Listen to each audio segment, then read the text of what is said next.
বাংলার আকাশে যখন নবজাগরণের আলো ধীরে ধীরে ছড়িয়ে পড়ছে, তখন জোড়াসাঁকোর এক সম্ভ্রান্ত পরিবারে জন্ম নিলেন এক শিশু, যিনি একদিন শুধু বাংলা সাহিত্যে নয়, সমগ্র বিশ্বের চিন্তাধারাকে বদলে দেবেন। তিনি রবীন্দ্রনাথ টেগোর। ছোটবেলায় রবীন্দ্রনাথ ছিলেন অন্যরকম। প্রচলিত স্কুলের গণ্ডি তার ভালো লাগতো না। চার দেয়ালের মধ্যে বন্দি শিক্ষা তার মনকে টানতে পারেনি। তাই প্রকৃতি, আকাশ, নদী, মানুষের জীবন, এই সবই হয়ে উঠেছিল তার সত্যিকারের বিদ্যালয়।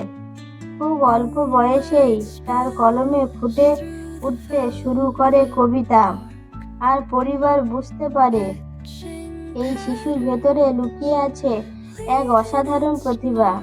কিন্তু রবীন্দ্রনাথের জীবন শুধু সাহিত্যিক সাফল্যের গল্প নয়, এটি গভীর বেদনা, আত্মসংগ্রাম ও সৃষ্টির এক অবিশ্বাস্য ইতিহাস।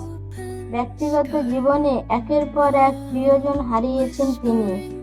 স্ত্রী, সন্তান, পরিবার, এই শোক তাকে থামিয়ে দেয়নি, বরং তার সৃষ্টিকে করেছে আরও গভীর, আরও মানবিক। তার লেখায় তার আনন্দ যেমন আছে, তেমনি আছে বিরহ, জীবন দর্শন ও আত্মার অনুসন্ধান। 1913 সাল এক ঐতিহাসিক মুহূর্ত। তার গীতাঞ্জলি তাকে এনে দেয় নোবেল প্রাইজ ইন লিটারেচার, এবং তিনি হয়ে ওঠেন প্রথম অ-ইউরোপীয় নোবেলজয়ী সাহিত্যিক। শুধু তার ব্যক্তিগত জয় নয়, এটি ছিল সমগ্র ভারতীয় সংস্কৃতির বিশ্ব দরবারে এক গর্বিত আত্মপ্রকাশ। তবে তার জীবনের এক অজানা অধ্যায় অনেককে বিস্মিত করে।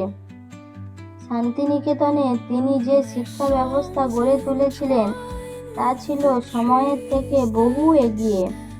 শান্তিনিকেতনে তিনি চেয়েছিলেন এমন এক শিক্ষাঙ্গন যেখানে শিশুরা শুধু বই পড়বে না, প্রকৃতির সঙ্গে মিশে মানুষ হওয়া শিখবে। আজও তার সেই ভাবনা আধুনিক শিক্ষার অন্যতম অনুপ্রেরণা। আরও আশ্চর্যের বিষয়, জীবনের শেষ পর্বে তিনি হয়ে ওঠেন এক অনন্য চিত্রশিল্পী।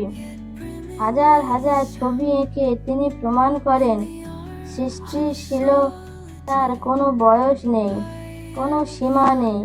রবীন্দ্রনাথ শুধু ভারতের নন, তিনি বিশ্ব মানবতার কণ্ঠস্বর। ভারতের জনগণমন এবং বাংলাদেশের আমার সোনার বাংলা, দুই জাতির আত্মপরিচয়ে তার সুর আজও অমর। তার জীবন আমাদের শেখায়, প্রকৃত প্রতিভা শুধু সৃষ্টি করে না, সে যুগকে বদলে দেয়। কবি, দার্শনিক, শিক্ষাবিদ, সুরকার, সব পরিচয়ের ঊর্ধ্বে রবীন্দ্রনাথ ছিলেন মানবতার এক চিরন্তন আলোকবর্তিকা। তিনি চলে গেছেন, কিন্তু তার শব্দ, সুর, চিন্তা আজও বাতাসে ভেসে বলে, মানুষের উপর বিশ্বাস হারানো পাপ। ভিডিওটি ভালো লাগলে অবশ্যই লাইক, সাবস্ক্রাইব, কমেন্ট ও শেয়ার করতে ভুলবেন না। ধন্যবাদ।